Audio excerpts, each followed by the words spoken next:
అందరికీ good morning. అందరికీ శుభోదయం. సో, ఈరోజు మదనపల్లి మార్కెట్ సంబంధించి స్టాక్ ఎంత మాత్రం వచ్చిందేమని మీకు వీడియోలో తెలియజేశాను చూడండి. నేటితో పోల్చుకుంటే దిగుమతి తగ్గిందా లేదా ఏమనేది మీకు వీడియోలో తెలియజేసాను. తర్వాత ఏమన్నా ములకల్చీరు మార్కెట్ ఏమన్నా పెరిగిందా ఏమని మీకు వీడియోలో తెలియజేశాను చూడండి. వేలంపాట్లో అయితే నిన్న ఈవెన్ ములకల్చీరు మార్కెట్ గానియండి, అలాగే మదనపల్లి మార్కెట్ గానియండి, మార్కెట్‌లో అయితే ఒకటే విధంగా పోతున్నాయి. ఎక్కడ అంత ఫాస్ట్ అయితే అనిపించలేదు. నిన్న మార్కెట్‌లో వచ్చేసి స్లోగానే జరిగాయని చెప్పొచ్చు. సో, ప్రస్తుతానికి అంటే స్టాక్ ఎంత మాత్రం వచ్చింది ఏమని మీకు వీడియోలో తెలియజేస్తాను చూడండి. ఎగ్జాక్ట్‌గా 7 గంటల వరకు స్టాక్ ఎంత మాత్రం దిగింది, ఏమి, ఎలా అనేది మీకు వీడియోలో తెలియజేస్తాను చూడండి.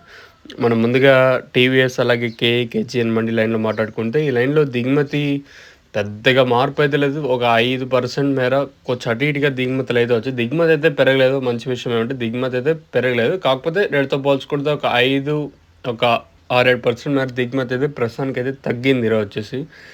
ఒక 5% తగ్గితే ఏం వేలంపాట్లో కూడా ఏం పెద్దగా వ్యత్యాసం అయితే ఉండకపోవచ్చు.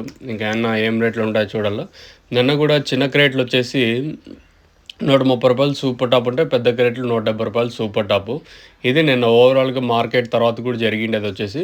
ఇంగా ప్రస్తుతానికి దిగుమతి కూడా ఏం పెద్దగా పెరగలేదు కాబట్టి, మామూలుగా నిన్న ఆదివారం, ఈరోజు సోమవారము.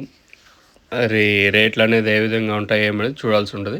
ప్రస్తుతానికి మాత్రం మన మదనపల్లి మార్కెట్‌కి సంబంధించి దిగుమతి అయితే నిన్నట్లాగే తక్కువగానే ఉన్నాయి. మరి రేట్లనేది ఏ విధంగా ఉంటాయి ఏమనేది చూడాల్సి ఉంది. ప్రస్తుతానికి మాత్రం అప్డేట్ అయితే ఇది. చూద్దాం వేలంపాట్లు కూడా ఎంత మాత్రం జరుగుతాయనేది చూడాల్సి ఉంటది. ఇంక మీకెవరికైనా తక్షణిక భూవరం స్టార్టర్, ఎన్రిచర్ మీకు కావాలనుకుంటే పైన స్క్రీన్ మీద నెంబర్స్ డిస్‌ప్లే అవుతున్నాయి గదా! ఆ నెంబర్‌కి కాంటాక్ట్ అవ్వచ్చు. మీరు తక్షణిక గానీ, భూవరం స్టార్టర్, ఎన్రిచర్ ప్రతి ఒక్కటి మీకు ఆర్టీసీ, నెవత అవైలబుల్‌గా ఉన్నాయి. మీకు కావాలనుకుంటే బుక్ చేస్తాము.